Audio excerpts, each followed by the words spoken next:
এই ড্রয়িংটা একটু চ্যালেঞ্জিং ছিল স্টুডেন্টদের জন্য।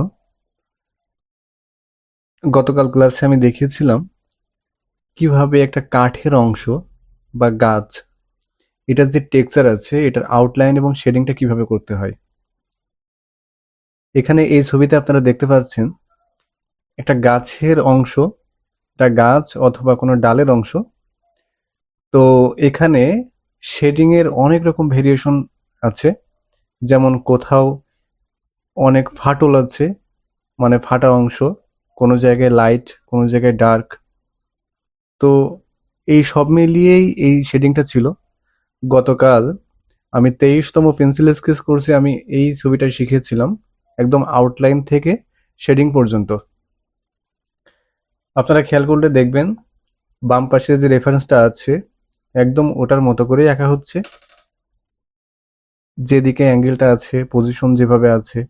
এবং ছবি আঁকার আগে অবশ্যই কম্পোজিশনটা বুঝতে হবে, আমি ছবিটা কতটুকু বড় করতে চাচ্ছি বা এইটার পজিশনটা কোথায় হবে, এই বিষয়গুলো বুঝে নিতে হবে।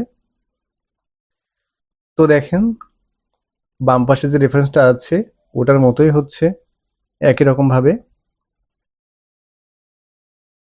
এখানে শেডিং করাটা কিন্তু একটু টাফ, যদি সিস্টেমটা বোঝা না যায়, কোথায় ডার্ক করতে হবে কোথায় লাইট করতে হবে, এই বিষয়গুলো নিয়ে একটু চর্চা করা উচিত সবারই।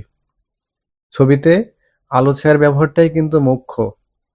যে যত লাইট অ্যান্ড শ্যাডো এই বিষয়গুলো বুঝতে পারবে, তার কাছে তত ইজি এই শেডিং এর বিষয়গুলো। তো যারা অনলাইনে ছবি আঁকা শিখতে চান তারা আমাদের সাথে যোগাযোগ করতে পারেন। অনলাইনে সকল মাধ্যমে সব বয়সী স্টুডেন্টদের শেখানো হয়। ধন্যবাদ সবাইকে, ভালো থাকবেন।